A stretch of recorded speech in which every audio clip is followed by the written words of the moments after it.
All right, this is the end result of moving all the boxes, disassembling them. So glad I was able to move this thing without taking out all the stuff in there.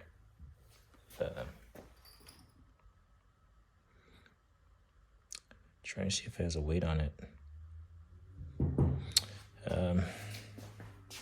This thing was actually built in January 2022, so it's like just coming up on a year old. Yeah, pretty nice. So yeah, I got everything disassembled. Like I said, I was able to move this without issue, without having to empty anything. I just kind of put my weight into it, ensure that it didn't like get away from me as far as rolling. I do have, it's going to be on the back side over there. Maybe I can scoot this thing to the side. So in this box right here, well, you can't really see it. That cardboard box down there, I do have some new swivel lock-in casters. So these ones, as you can see, it's swivel and it has the locks on it on this end. Well, these ones are on this end, it's just fixed. So I'm actually gonna jack this up. In fact, I'm gonna use my old Craftsman jack here.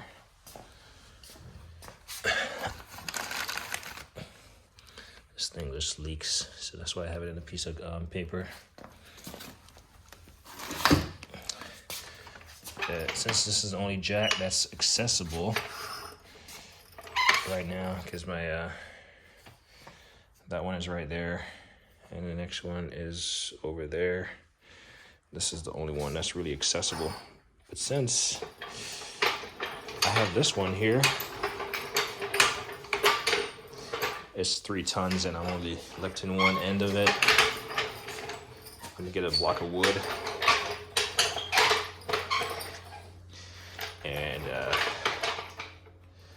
I'm gonna jack this thing up, and then I'm gonna change the casters. So let me get all the stuff ready, and we'll come back to that. But in the meantime, paint, well, do all the prep work, tape and stuff. I forgot the name of the viewer that suggested that there's an airplane out there. Yeah, you can see it right there.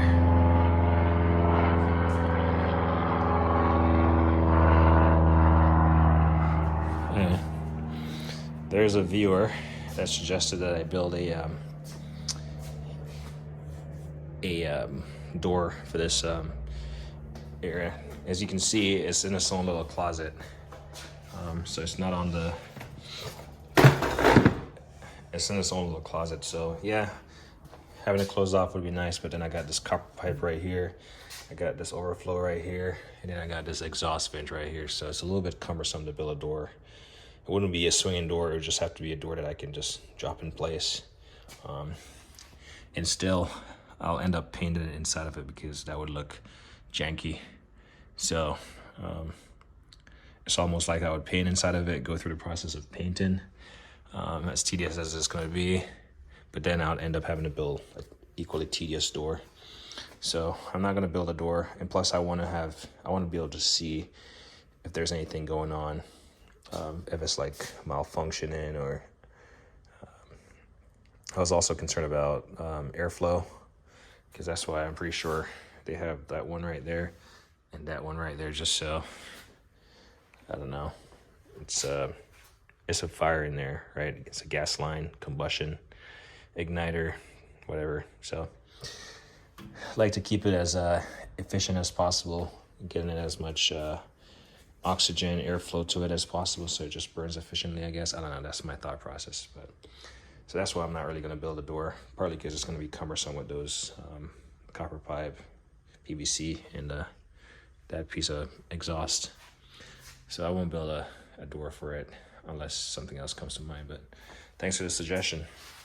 So yeah, finished caulk, like I said, connect these fittings, put a pipe through the wall, let it drain outside in case it ever overflows in there. Trim is already painted.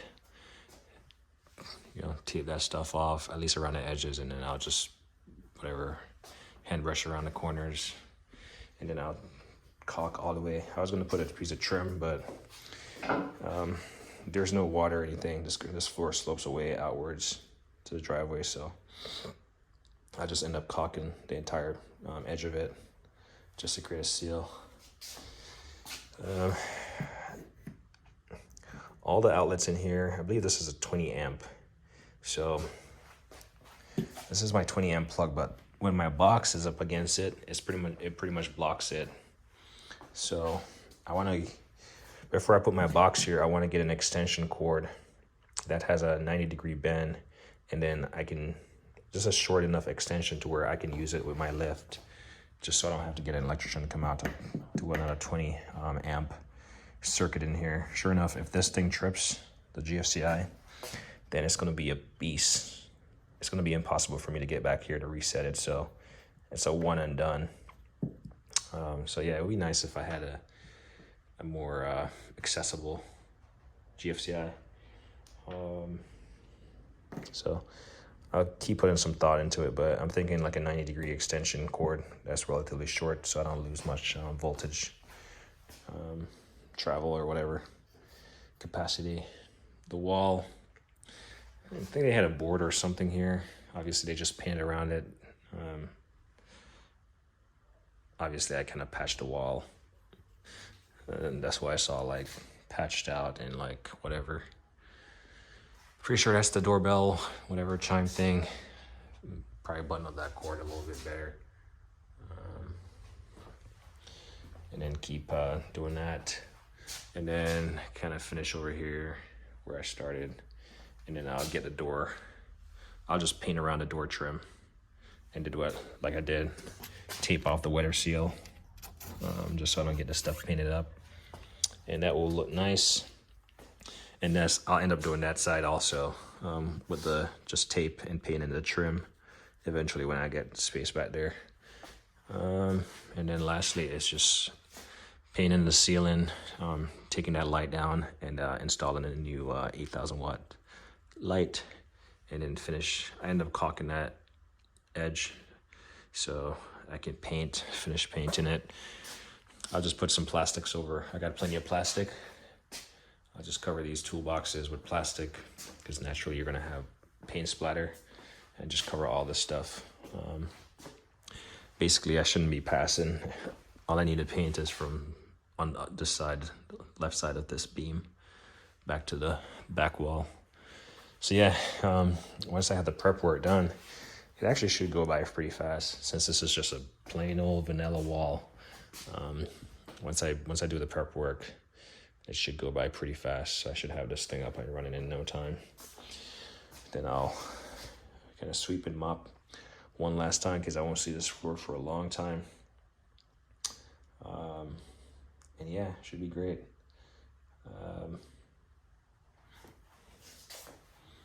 But kind of got this far, to be honest.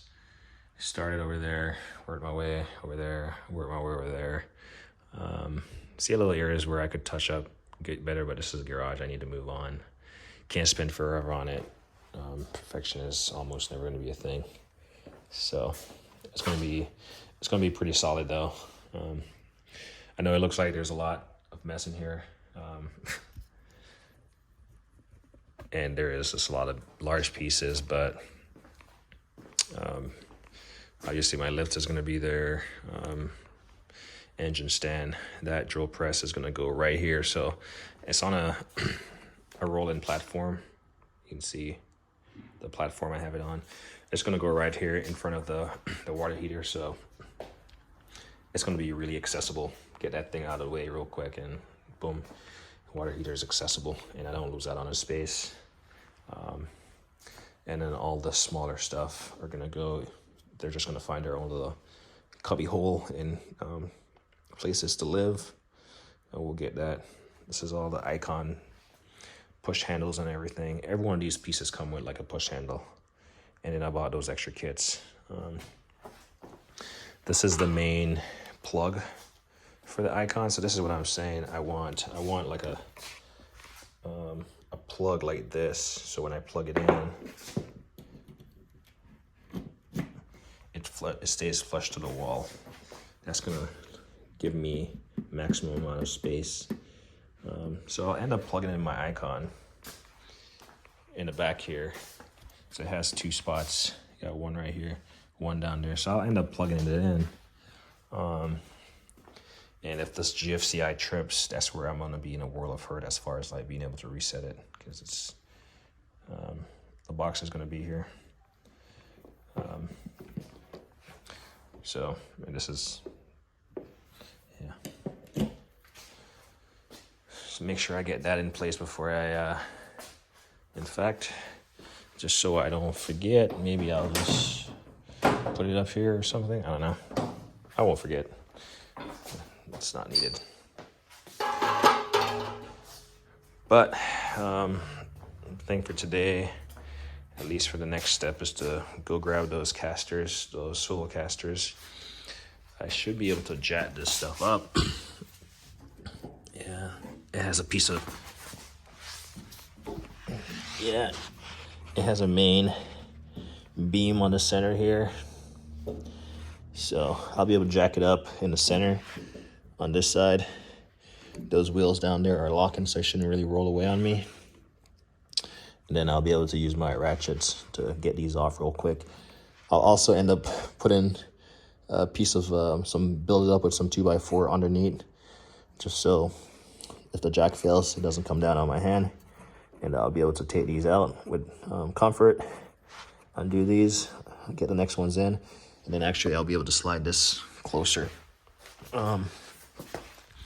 I'll just be able to maneuver this stuff closer over here and just be able to maneuver it if I ever need to. So that's the plan. So that should go by pretty fast. Just gotta find the blocks of wood that I'm gonna use.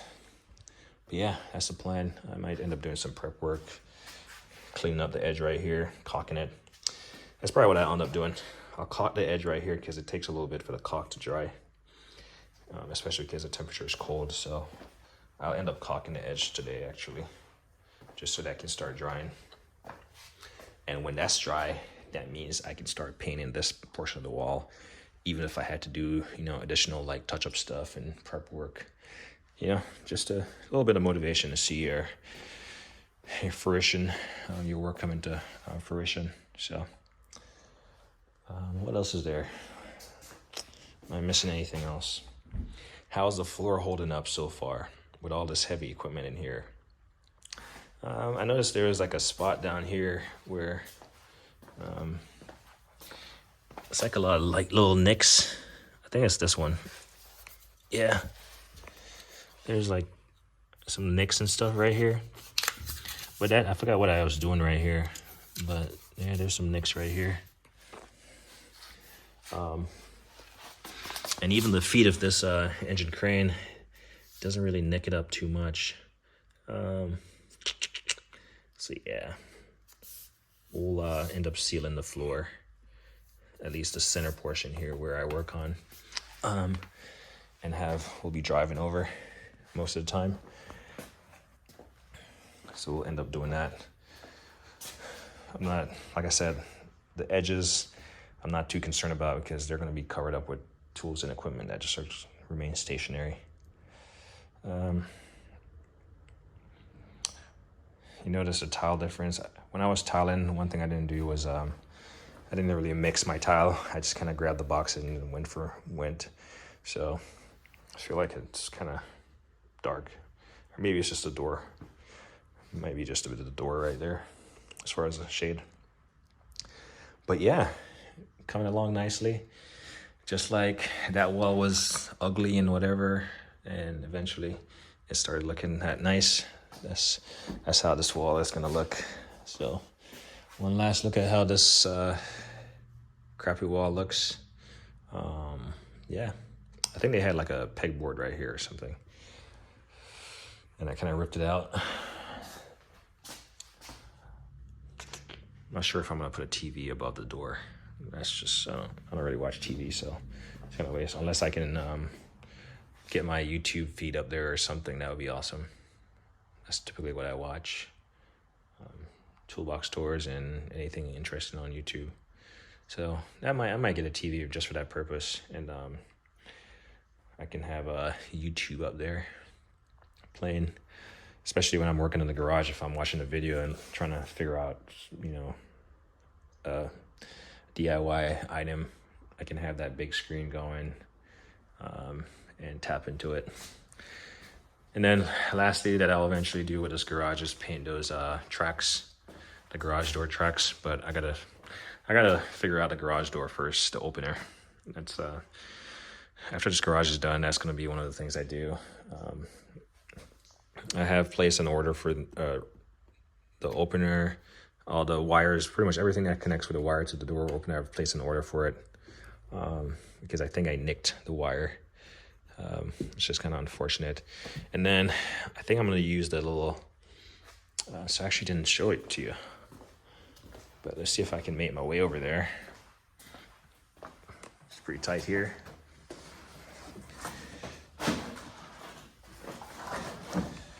All right, don't fall. Cool. So as I make my way over here, see, I still got room. So it might be dark, but yeah. I talked about this this wire bundle that was here, and yeah, I was like, man, that's just kind of bugging me. So I ended up just putting that wire bundle up that connects to the sprinkler controller, and it looks nicer. So I just need to go over it with one more coat of paint just to keep it nice, but it looks way better than the wires just bundled up going out the wall. That looks way cleaner. So I'll probably end up doing that for the wire for the garage door remote, just so I don't have to staple. I'll just have to remove all the staplers and clean up the bumps from all the paint that kind of bunched up around the wire. But this was pretty easy, so I'll probably end up doing that for the garage door opener also. Yeah, let's make our way out of this mess, and I'll go find the casters and find the pieces to the puzzle so I can do the thing. Anyway, pretty tight fit here, but well, let's struggle through this portion to get out of here. Anyway, like me always say, like, comment, editing.